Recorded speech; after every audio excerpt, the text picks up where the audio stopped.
오늘 하세나 본문은 열왕기하 4장 18절에서 37절까지의 말씀입니다.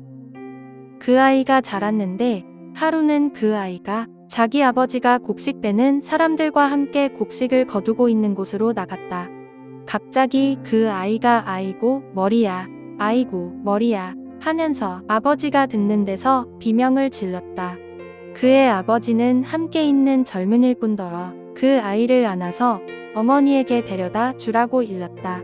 그 일꾼은 그 아이를 안아서 그의 어머니에게로 데리고 갔다. 그 아이는 점심때까지 어머니의 무릎에 누워 있다가 마침내 죽고 말았다. 그러자 그 여인은 옥상으로 올라가서 하나님의 사람이 눕던 침대 위에 그 아들을 눕히고 문을 닫고 나왔다. 그리고 그 여인은 남편을 불러서 이렇게 말하였다. 일꾼 한 사람과 암나귀 한 마리를 나에게 보내주십시오. 내가 얼른 하나님의 사람에게 다녀오겠습니다. 남편이 말하였다. 왜 하필 오늘 그에게 가려고 하오? 오늘은 초하루도 아니고 안식일도 아니지 않소? 그러나 그의 아내는 걱정하지 말라고 대답하며 나귀의 안장을 지우고 일꾼에게 말하였다. 내가 말하기 전까지는 늦추지 말고 힘껏 달려가자.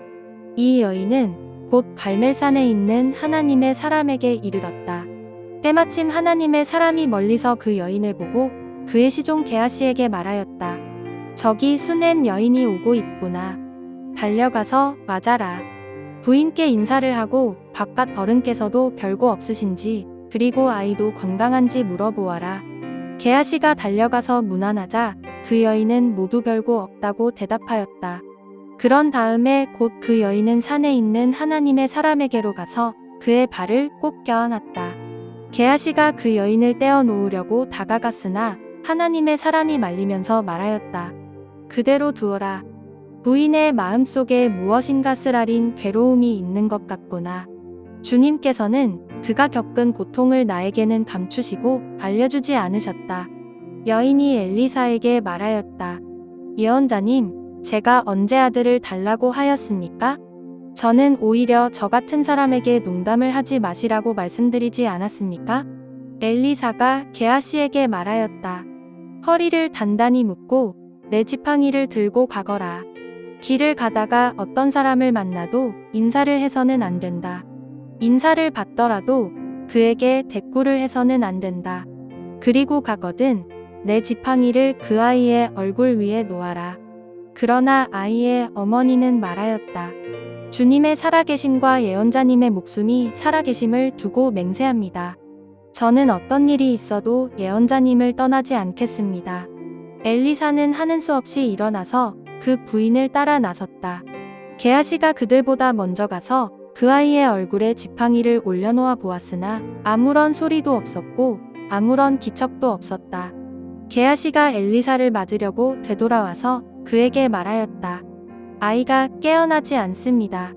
엘리사가 집 안에 들어가서 보니 그 아이는 죽어 있었고 그 죽은 아이는 엘리사가 눕던 침대 위에 뉘어 있었다. 엘리사는 방 안으로 들어가서 문을 닫았다. 방 안에는 엘리사와 그 죽은 아이 둘뿐이었다. 엘리사는 주님께 기도를 드린 다음에 침대 위로 올라가서 그 아이 위에 몸을 포개어 엎드렸다. 자기 입을 그 아이의 입 위에 두고 자기 눈을 그 아이의 눈 위에 두고 자기의 손을 그 아이의 손 위에 놓고 그 아이 위에 엎드리니 아이의 몸이 따뜻해지기 시작하는 것이 아닌가. 엘리사가 잠시 내려앉았다가 집안이고 저곳을 한번 거닌 뒤에 다시 올라가서 그 아이의 몸 위에 몸을 포개어 엎드리니 마침내 그 아이가 7번이나 재채기를 한 다음에 눈을 떴다. 엘리사가 게하시를 불러서 수넴 여인을 불러오게 하였다. 게하시가 그 여인을 불렀다. 그 여인이 들어오니 엘리사가 그 여인에게 아들을 데리고 가라고 하였다. 그 여인은 들어와서 예언자의 발에 얼굴을 대고 땅에 엎드려 큰 절을 하고 아들을 데리고 나갔다. 반갑습니다, 성도 여러분. 오늘은 여러분들과 함께 열왕기하 4장 18절에서 37절까지의 말씀을 함께 나눠보고자 합니다. 하나님께서는 오랫동안 아이가 없었던 수넴 여인에게 드디어 아들을 허락하십니다. 누가 봐도 이 아이는 하나님께서 수넴 여인의 가정에 주신 하나님의 선물이었습니다. 그런데 이 아이가 갑자기 돌연사를 합니다. 오늘 본문 20절에 이렇게 말씀합니다.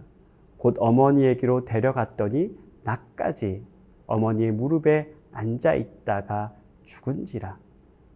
가장 사랑하는 어머님 품에 있다가 아이가 죽은 것입니다. 오늘 본문에는 상세히 기록되어 있지는 않지만 수넴 여인의 마음은 처참하게 무너졌을 것입니다.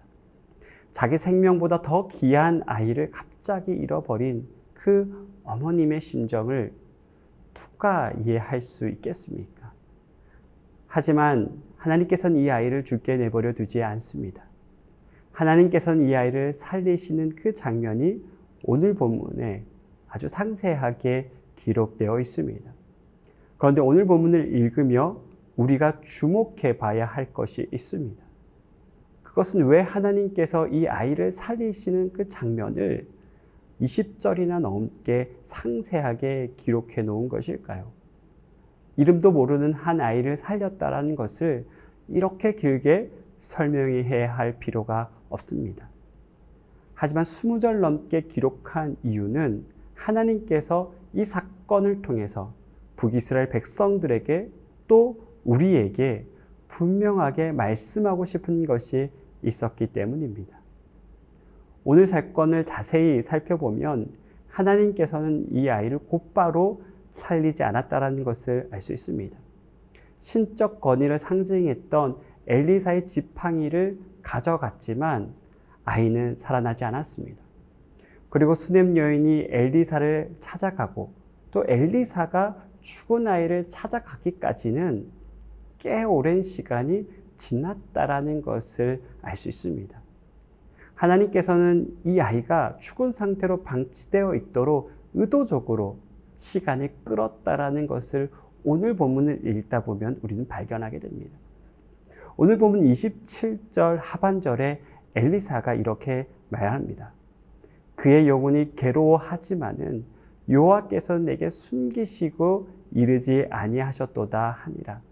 즉 의도적으로 하나님께서는 아이가 죽은 것을 엘리사에게 숨겼다라고 말씀합니다. 이렇게 숨긴 이유는 분명합니다. 아이가 완전히 죽었다라는 것을 보여주기 위해서입니다. 이제 더 이상 이 아이를 살릴 수 있는 방법은 없습니다. 당시의 사람들은 죽은 사람들의 그 영혼이 3일 동안은 몸속에 있다라고 믿었습니다. 그런데 이제는 3일도 지났습니다. 더 이상 그 영혼은 몸속에 없는 것이 분명합니다. 그런데 그때 하나님께서는 이 아이를 살립니다. 아무런 희망이 없고 그 누구도 살릴 수 없다고 하는 그때에 하나님께서는 이 아이를 살리시는 것이죠. 당시 북이스라엘은 영적으로 완전히 죽은 상태였습니다. 더 이상 하나님을 찾는 사람도 없고 하나님을 갈망하는 사람도 없어 보였습니다. 그런데 작은 변방 수넴이라는 지역에 마지막까지 하나님을 붙잡는 여인이 있었습니다. 바로 그 여인이 오늘 본문의 수넴 여인이었습니다. 아무도 하나님을 찾지 않을 때 이름도 없고 유명하지도 않은 아주 평범한 한 여인이 하나님을 끝까지 붙잡은 것입니다.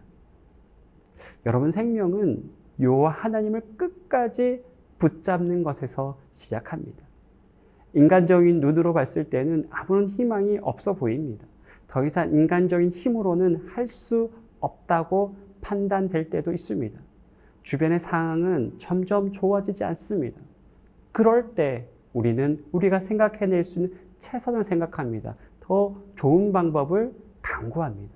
하지만 우리는 그 순간에 이 모든 것을 주관하시는 분이 여호와 하나님이라는 것을 잊지 말아야 합니다. 생명을 주관하시는 분, 인생의 모든 상황을 다스리시는 분이 바로 여호와 하나님이십니다. 우리가 그 하나님을 바라볼 때 오직 하나님께 간구할 수 있습니다.